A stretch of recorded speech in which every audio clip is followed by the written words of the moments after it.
So moving on to this question, if the equation cot power 4x minus 2 cos x square x plus a square equal to 0 has at least one solution, then sum of all the possible integral values of a, यानी basically मुझे क्या करना है इस question में, a निकालना है, a की इंटीग्रल वैल्यूज निकालनी है और उन सबको ऐड करके आंसर बता देना कि क्या आएगा, क्योंकि सम पूछा गया है, sum of all the possible integral values of a।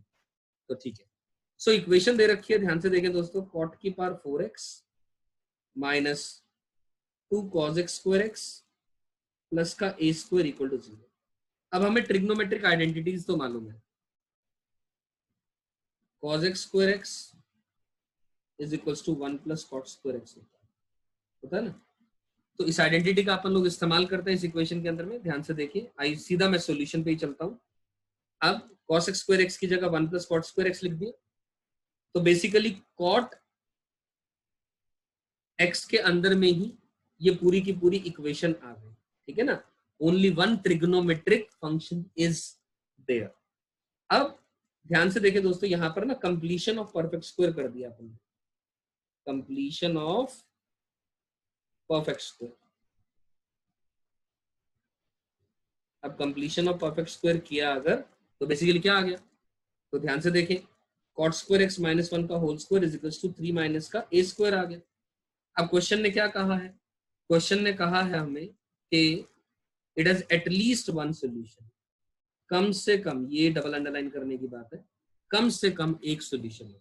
तो हम क्या करेंगे, एटलीस्ट वन सॉल्यूशन के लिए, तो ठीक है, cot स्क्वायर x माइनस 1 का whole square is equal to 3 minus का a स्क्वायर। तो क्या मैं लिख सकता हूँ 3 minus a square greater than equal to 0 होगा। एटलीस्ट वन सॉल्यूशन का मतलब क्या हुआ, कि मतलब हमें कम से कम एक x की वैल्यू तो चाहिए। इसका मतलब ये होगा, अब ये किसी चीज का स्क्वायर की वैल्यू ये आ रही है।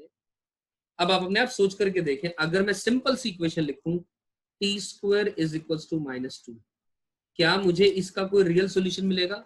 No, no real solution. लेकिन अगर मैं t square is equal to some another quantity a लिख रहा हूं और मैं कह रहा हूं if a is greater than equal to 0, will I surely get the solution? Yes, a real solution। Real solution, अब कितने सॉल्यूशन आएंगे वो एक अलग बात है, लेकिन एक रियल सॉल्यूशन मिलेगा, ये तो श्योर हो गई बात यहाँ पर। तो वही बात मैं यहाँ कर रहा हूँ। अब किसी चीज का ये स्क्वायर आ रहा है तो कंफर्म है ये जो क्वांटिटी है 0 या 0 से तो बड़ी होगी। तो बस इतनी बात का इस्तेमाल कर लिया हम लोगों ने, यानी 3 माइनस का a square greater than equal to 0, यानी a स्क्वायर माइनस का 3 greater than equal less than और इक्वल टू 0, यानी a की वैल्यू यहां से क्या बन गया, a माइनस का √3 into a plus √3 is less than और इक्वल टू 0, यानी a की वैल्यू कहां से कहां तक आ गई, माइनस का √3 से लेकर के √3 के बीच में आ गई। अब माइनस √3 से लेकर के √3 के बीच में इंटीग्रल वैल्यूज क्या क्या आ रही है, अब √3 की वैल्यू होती है 1.732 के आसपास, तो इंटीग्रल वैल्यूज क्या क्या आएंगी, ऑब्वियसली -101 आ जाएगी। इन सबका क्या चाहिए, सम चाहिए। अब सम करेंगे -1 प्लस 0 प्लस 1, तो वैल्यू क्या आ जाएगी, 0, and that is going to be the answer to this question. You getting my point? तो आई एम श्योर यहां तक बात समझ में आ गई होगी। और वैसे भी cot स्क्वायर x क्या है, cot x जो है वो हमेशा कोई भी रियल वैल्यूज ले लेता है। cot x की जो रेंज होती है यानी ऑल रियल नंबर होती है। cot x का जो ग्राफ होता है वो सारी की सारी रियल वैल्यूज अटेन कर लेता है ट्रिग्नोमेट्री का, ठीक। तो इसका मतलब कंफर्म है वो तभी आएगा जब ये क्वांटिटी ग्रेटर देन और इक्वल टू 0 होगी। Is it clear? तो इसका मतलब सम अगर 0 आ गया तो ध्यान से देखें दोस्तों, ऑप्शन में कौन सा ऑप्शन अवेलेबल है, डी ऑप्शन अवेलेबल है। So that's the answer to this question.